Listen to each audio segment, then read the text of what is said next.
Notice ಕೊಟ್ಟು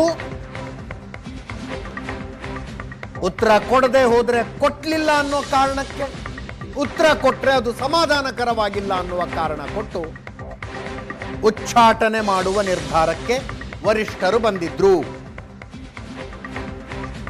ಆದ್ರೆ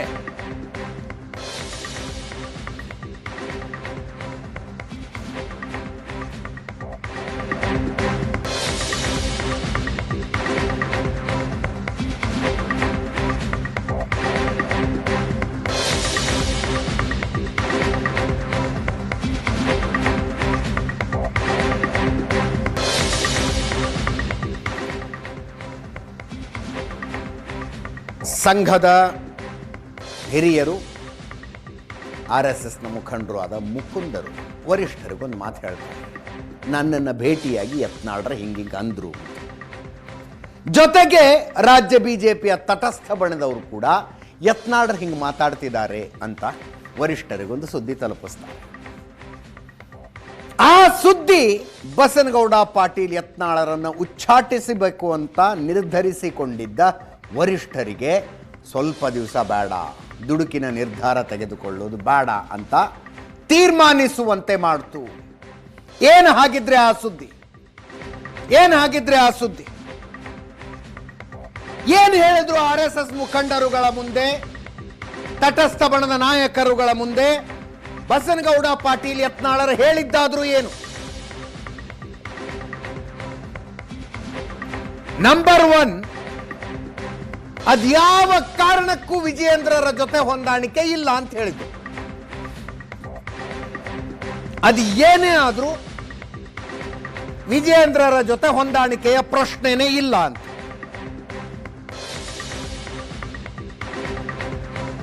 ಆಯ್ತು, ಹಾಗಿದ್ರೆ ಬಿಜೆಪಿಯಿಂದ ನಿಮ್ಮನ್ನು ಉಚ್ಚಾಟನೆ ಮಾಡಿದ್ರೆ ಏನು ಮಾಡ್ತೀರಿ ಅಂತ ಕೇಳಿದ್ರೆ, ಆವಾಗ ಆಲೋಚನೆಯನ್ನ ಹೇಳಿದ್ರು ಬಸನಗೌಡ ಪಾಟೀಲ್ ಯತ್ನಾಳ್ರು. ಏನದು?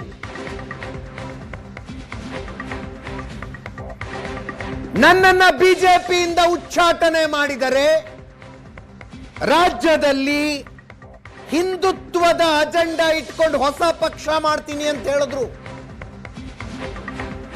ಹಿಂದುತ್ವದ ಅಜೆಂಡಾ ಇಟ್ಕೊಂಡು ಪ್ರಾದೇಶಿಕ ಪಕ್ಷವೊಂದನ್ನು ಕಟ್ತೇನೆ, ಮುಂದಿನ ಚುನಾವಣೆಯಲ್ಲಿ 60 ಕ್ಷೇತ್ರಗಳಿಗೆ ಅಭ್ಯರ್ಥಿ ಹಾಕ್ತೇನೆ ಅಂದ್ರಂತೆ.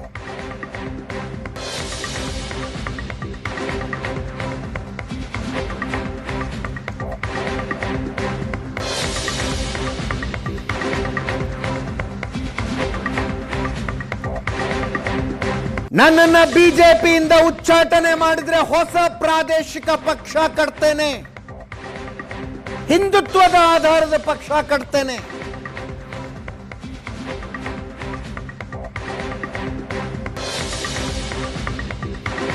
ಎರಡು 2028 ವಿಧಾನಸಭಾ ಚುನಾವಣೆಗೆ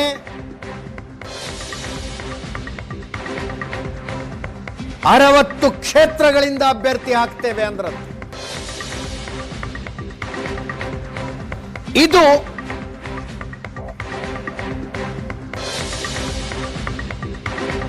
ದೆಹಲಿ ವರಿಷ್ಠರನ್ನ ಚಿಂತೆಗೀಡಾಗುವಂತೆ ಮಾಡಿದೆ.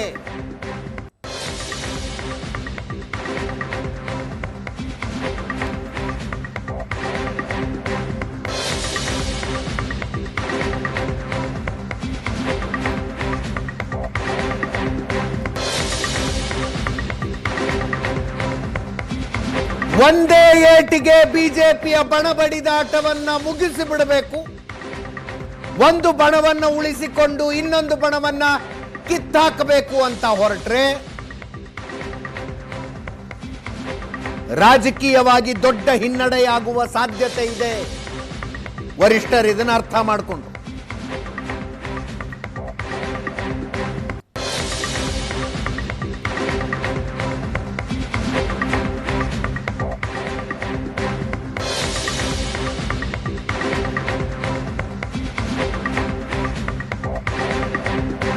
ಈ ಕಾರಣಕ್ಕೆ ಬಸನಗೌಡ ಪಾಟೀಲ್ ಯತ್ನಾಳರ ಉಚ್ಚಾಟನೆಯ ನಿರ್ಧಾರ, ಆ ನಿರ್ಧಾರಕ್ಕೊಂದು ಕಾಮ ಬಿತ್ತು, ಅಲ್ಪ ವಿರಾಮ ಬಿತ್ತು.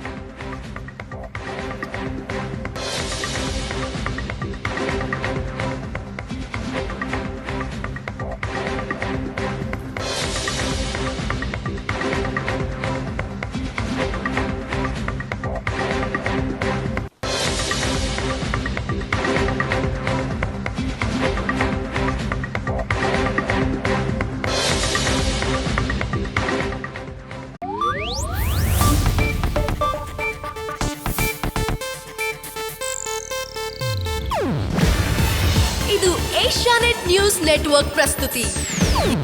ನೀವು ನೋಡ್ತಿದ್ದೀರಾ ಏಷ್ಯಾನೆಟ್ ಸುವರ್ಣ ನ್ಯೂಸ್.